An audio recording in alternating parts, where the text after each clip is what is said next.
যদি জুলাই সনদ বাস্তবায়ন না হয় তাইলে আমরা মনে করব যে শহীদ ওয়াসিমকে আপনারাই হত্যা করিয়েছেন, আপনারাই হত্যা করিয়েছেন, আবু সাইদকে আপনারাই হত্যা করিয়েছেন। অ্যাটর্নি জেনারেল অন্তর্বর্তীকালীন সরকারের সে হয়ে যায় হচ্ছে আইনমন্ত্রী, এরপরে হচ্ছে আপনার কায়সার কামাল হয়ে যায় হচ্ছে ডেপুটি স্পিকার। এই হয়েছে আপনাদের অবস্থা। আবার সব দোষ চাপাইতেন তখন ছাত্রদের মাথায়।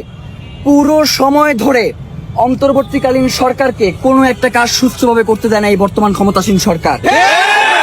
একটা কাজে তাদেরকে বাধা দিয়েছে। যখন আমরা বলছি এই চুপ্পুকে অপসারণ করতে হবে, তখন তারা সংবিধানের দোহাই দিয়ে তারা এই চুপ্পুকে ক্ষমতায় বসিয়ে রাখতে অন্তর্বর্তীকালীন সরকারকে বাধ্য করেছে।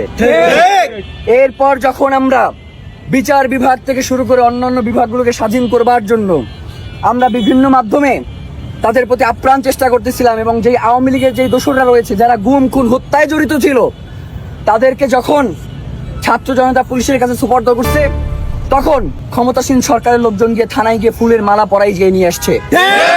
এখন আমরা কি দেখতে পাই? এখন দেখতে পাই বর্তমান সরকারের এমপিরা আওয়ামী লীগের লোকজনকে জেল গেট থেকে ফুলের মালা পরিয়ে এরপরে ঘরে নিয়ে আসে।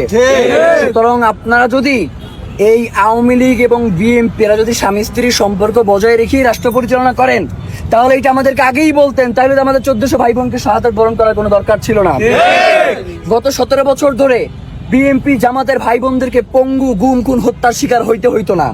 তাইলে এই যে রাজনৈতিক ভাবে আপনারা সমঝোতা করে আপনার নিজ দলের নেতাকর্মীদেরকে হত্যার মুখোমুখি করে দিয়েছেন, হত্যা করেছেন, এই দায়ভার অবশ্যই আপনাদের উপরেও রয়েছে।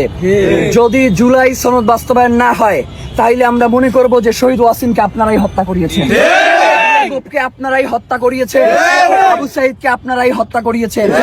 যেই জুলাইয়ের মধ্য দিয়ে আজকে আপনারা প্রধানমন্ত্রী হয়েছেন, আপনারা 200 অধিক সিট পেয়ে ক্ষমতায় গিয়েছেন যেই জুলাইয়ের মাধ্যমে, সেই জুলাইয়ের ব্যাপারে নাকসিটকিতে আপনাদের লজ্জা লাগে না?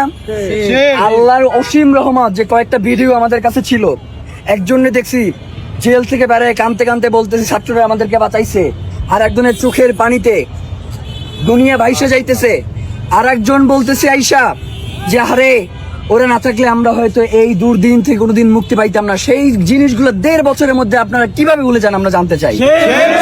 একটা কথা স্পষ্ট করে মনে রাখেন, এই জুলাইয়ে কম করে হলেও 5 কোটি মানুষ 5 তারিখের পর্যন্ত তারা সরাসরি রাস্তায় অংশগ্রহণ করেছে। সুতরাং সেইখানে আপনারও লক্ষ লক্ষ নেতাকর্মী রয়েছে। সুতরাং এই লক্ষ লক্ষ নেতাকর্মীদের তাই এই লক্ষ লক্ষ নেতাকর্মীদের জীবন